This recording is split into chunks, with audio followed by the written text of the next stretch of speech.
Morning, peeps. I'm back, and today I want to talk about whether FPL has in fact now become pay to win.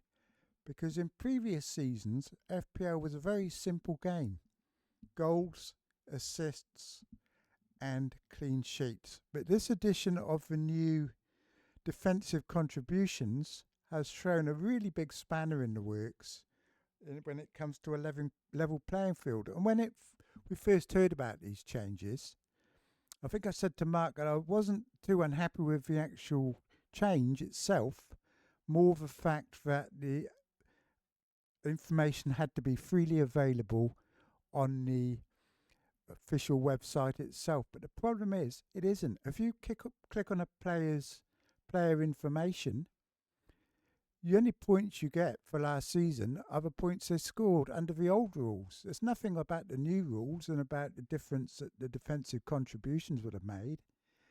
And when a lot of people make their teams, they just look at their highest priced, highest scoring players from the previous season.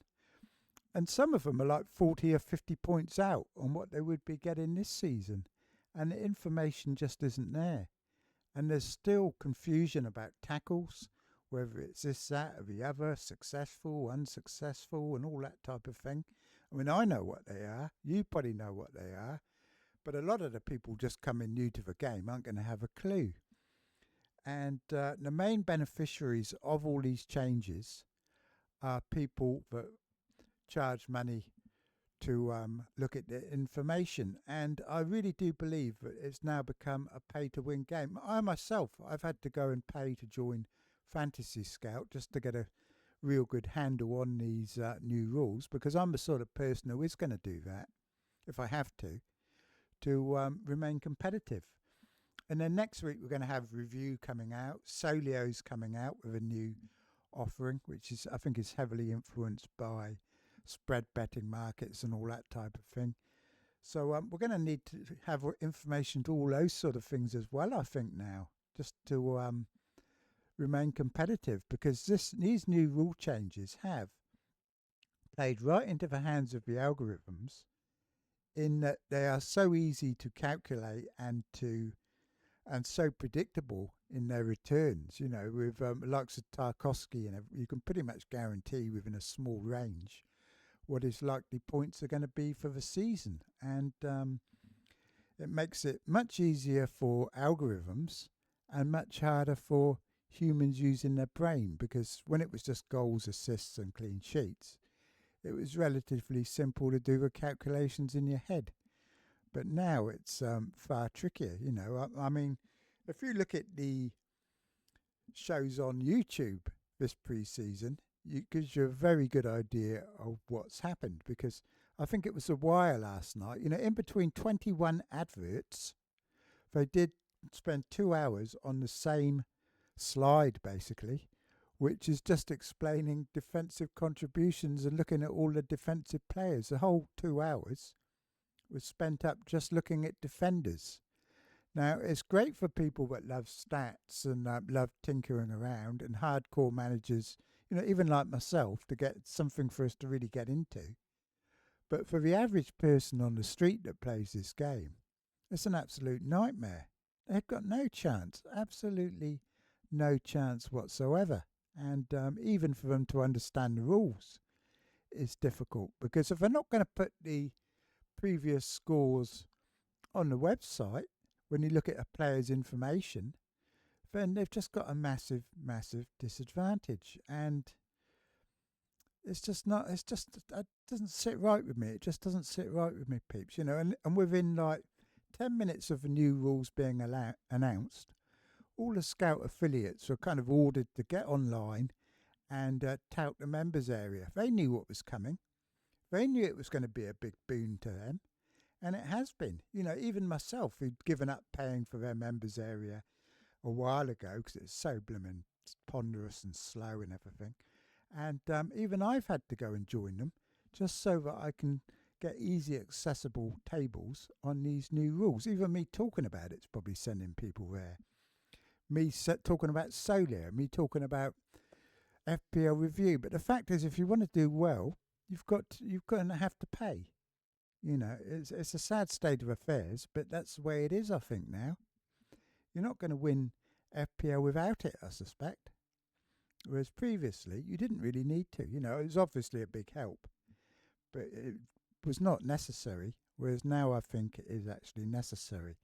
And I went on to Reddit and I saw this post, which probably sums it up a lot better than I am. And it says there are many posts here from people struggling to correlate the defensive contribution examples provided. One source of confusion is whether it should be tackles attempted or tackles won, and it seems bizarrely like it is tackles attempted. This should be clearly explained, especially if you are not going to release the recalculated data fully. The recalculated data should be released. It is deeply unfair to hide it behind paywalls on third-party sites. I know they have calculated themselves, but it is still effectively means that those who pay have privileged information. I was enthusiastic about the new rules, but without the data, I am extremely frustrated. See, it's a common feeling, and it's all very well to tell people to go and pay, but it's like £50 a year now, I think it's Scout, if you're new to the site. So it's not cheap. A lot of people playing this game from third world countries or whatever. It's a lot of money, and the engaged managers they say it's skill. It's you deserve to win because you've used every available means at your disposal. You paid for this, you paid for that. But like I said, it's expensive. You've got £50 for Scout. You've got Solio coming out next week. We don't know how much that's going to cost. You've got FPL Review. And basically now, like I said, FPL has become paid to win. And as for the website itself, not only does it not have the information, they also have done nothing to clear up their shoddy menus. It's been 2 weeks now. Nothing's changed. Nothing is going to change. It's going to be horrible all season. And I'm really wondering what is going to happen come deadline day when we've got 10 million users all trying to make their teams and look at teams and wait till the last minute because they're looking for leaks. All log on to that website. Do you think it's going to hold up? I wouldn't put my money on it, honestly, because there's no way they will have tested it using like 5 million people or whatever. We've seen already how poorly designed it is, and whether it's going to stand up to deadline day is anybody's guess. Anybody's guess, peeps. Anyway, people saying that these new changes have brought in lots of new players that are pickable is true. That is true. So it has improved the pickable player universe, but it's done it in such a way that it's very friendly to the algorithms and very friendly to those that sell data. Now, a much easier way, which I was touting for, would have been to award 2 extra points for differentials that scored over 4 points, like they did in the Club World Cup. That would have brought in a lot of different players as well, differential ones, which would have stopped the template forming, and would have also been more human. It would have been made it harder for the machines, not easier. And humans would have still had a chance. But these changes, honestly, have fallen right into the hands of the algorithms. And you see the content creators oohing and ahhing about whether they're going to have Salah. Well, the reason is they're all waiting to see what FPL Review's got to say. Because they know full well, just like I know, and probably you guys know, that the algorithms are going to better make much more sense of these new rules than we are. Because when you just had to calculate goals, assists and clean sheets, it was easy to do it in your own head. But once you add defensive contributions in and you're trying to look for the best kind of combinations to put in your team, the algorithms are going to be much more effective at managing that than human brain is. So, like I said, it's taken us further down a road that I don't think really 90% of us wanted to go down. but we are stuck with it. Anyway, peeps, I made another team because I was on the pubcast the other day. They asked me to make a team for the show, so I made one with Haaland in it to make it more interesting. You know perfectly well that wasn't my final team. None of us have got a final team yet. Haven't even really got a team as such. And like you, my team's probably changing every day. I've already gone off the Haaland team. So I put together a team here which is making heavy use of the data. You know, people are obviously if people watch shows, they're going to get a general idea of who the main people are, aren't they? But they're going to have to wade through all these shows, 22 adverts in some cases, and that's just the cutouts to YouTube and doesn't include adverts for themselves and other type of things that were on. So that was just one show I watched yesterday. Painful, absolutely painful, peeps. I won't be going there again. Right, so I had to. Defensive contributions, you've got to pay to win. So here's a team, and I put in a defender at every single price point, and it's a kind of a defender that is now template. So we're getting a template team. Virgil van Dijk, top for this new system, according to everybody. Centre back. Murillo, 5 million, the highest net beneficiary last season, I believe, from these new rules, or it might have been Tarkowski, but Murillo, Milenkovic and Tarkowski at 5.5 all being bought in. 5 million, Lacroix from Palace. Anderson from Fulham, another one that's kind of fairly well represented by the new system.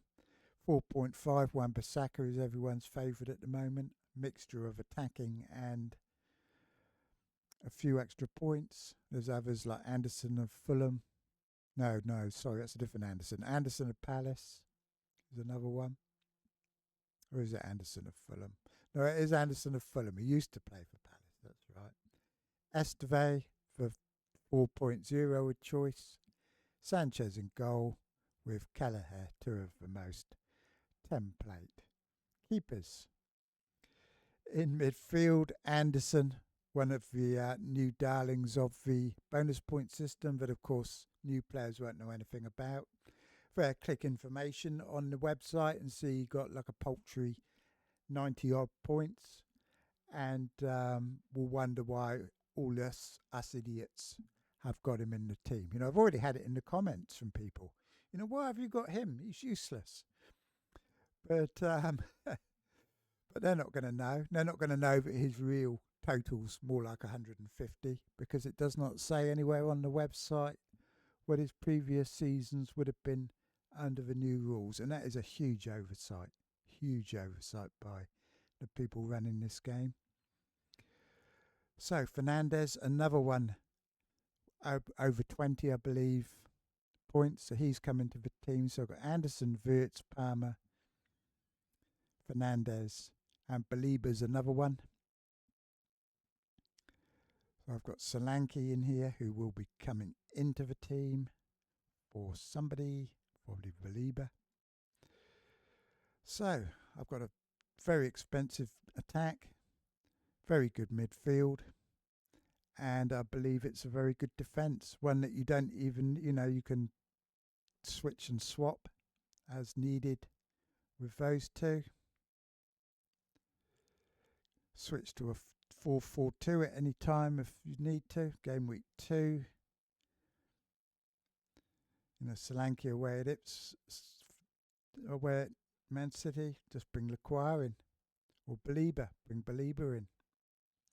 Because defensive contributions are now such a thing that they influence the way we play. It's great for us, in a way. But really, it's not, because the main beneficiaries are going to be the machines. They're going to be the algorithms. They're going to be Review and Solio. They're going to be the big winners. And we're just going to fall in behind them, basically. There's already people I know that are just waiting for Solio to come out. And it's going to be ruling their season. absolutely ruling their season. And that's not really what we wanted, to be honest. But that's what we've got. So, it's not good, peeps. Anyway, I'm off now. So, my main plea from this one is for the official website to put on their page last season's scores under the new scoring system. Because putting them under the new old scoring system might be good for historical purposes, but is extremely unhelpful. And in fact, it's negative because it's showing a very false picture. Best not to even have a history on there at all rather than do that. Because it's like 40 odd points out with some players on what they got last season and what they would get this season under the new rules. So show what they would have got under the new rules. It's the only thing that matters. And without it, it really has taken us down a very slippery slope where you have to pay third-party sites for your information. Anyway, peeps, I'll talk to you all later. I will be back soon, probably sooner than you think, like in about half an hour's time. Okay, so cheers for now then, peeps.